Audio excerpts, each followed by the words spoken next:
مولا کائنات سیدنا علی المرتضیٰ رضی اللہ تعالی عنہ حضور کے سکے چچا جناب ابو طالب کے فرزند ارجمند ہیں۔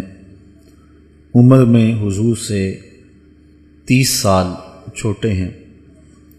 اللہ تعالیٰ نے حضور علیہ السلام کو جب اعلان نبوت کا ارشاد کیا تو جن خوش نصیب لوگوں نے سب سے پہلے اسلام قبول کیا ان میں نمایاں نام حضرت مولا کائنات سیدنا علی المرتضیٰ کا ہے۔ اس وقت ان کی عمر صرف 10 سال تھی۔ بچوں میں سب سے پہلے اسلام قبول کرنے کا شرف انہیں نصیب ہوا۔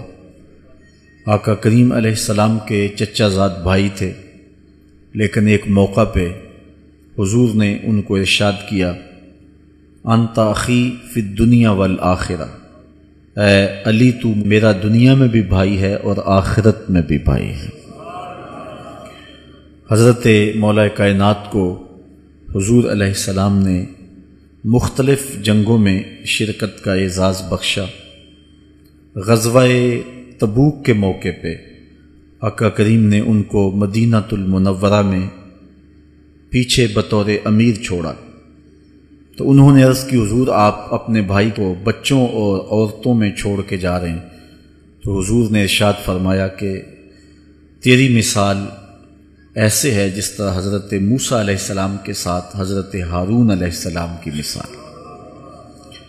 حضرت مولا کائنات کو حضور نے یمن کا حاکم اور امیر بنا کر بھی بھیجا تھا، اور ان کے ساتھ رشتے کی گہرائی یہاں تک ہی نہ رہی، بلکہ حضور نے اپنی لاڈلی صاحبزادی حضرت سیدہ فاطمہ الزہرا رضی اللہ تعالی عنہا کا نکاح بھی حضرت علی المرتضیٰ سے ہی کیا۔ ہجرت کی رات اپنے بستر پہ انہیں لٹایا۔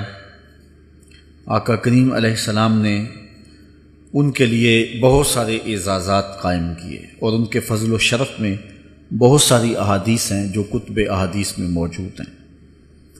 حضرت زر بن حبیش رضی اللہ تعالی عنہ روایت کرتے ہیں کہ میں نے مولا کائنات سیدنا علی المرتضیٰ سے سنا، وہ فرماتے ہیں کہ رسول کریم نے میرے بارے میں ارشاد کیا کہ اللہ یحبنی الا مومن ولا یبغضنی الا منافق، کہ علی تیرے ساتھ مومن کے علاوہ کوئی محبت نہیں کرتا اور منافق کے علاوہ تیرے ساتھ کوئی بغض نہیں رکھتا۔ حضرت علی المرتضیٰ فرماتے ہیں کہ اگر میں کسی مومن کی ناک پر تلوار بھی ماروں تو وہ میرے ساتھ بغض نہیں رکھ سکتا، اس لیے کہ میرے رسول نے فرمایا، اور اگر میں کسی منافق کے سامنے دنیا کے سارے خزانے ڈھیر کر دوں وہ میرے سے پھر بھی محبت نہیں کر سکتا۔ حضرت مولا کائنات رضی اللہ تعالی عنہ اللہ اور اس کے رسول کے محبوب تھے۔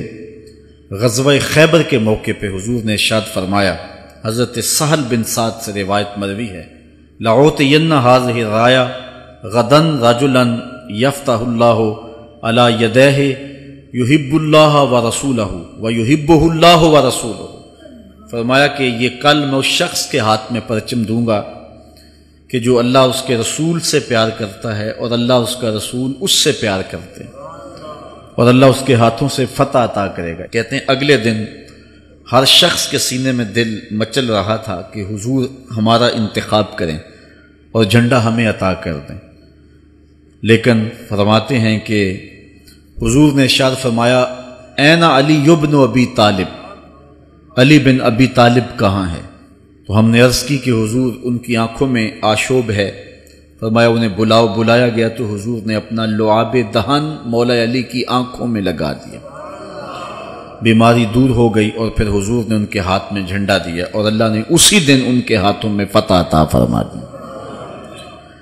حضرت زید بن ارقم رضی اللہ تعالی عنہ سے روایت مروی ہے، اس کو تھوڑے سے الفاظ کے فرق کے ساتھ حضرت برا بن عازب نے بھی روایت کیا، ترمذی میں یہ حدیث ہے، اور یہ کسی ایک صحابی سے مروی نہیں ہے۔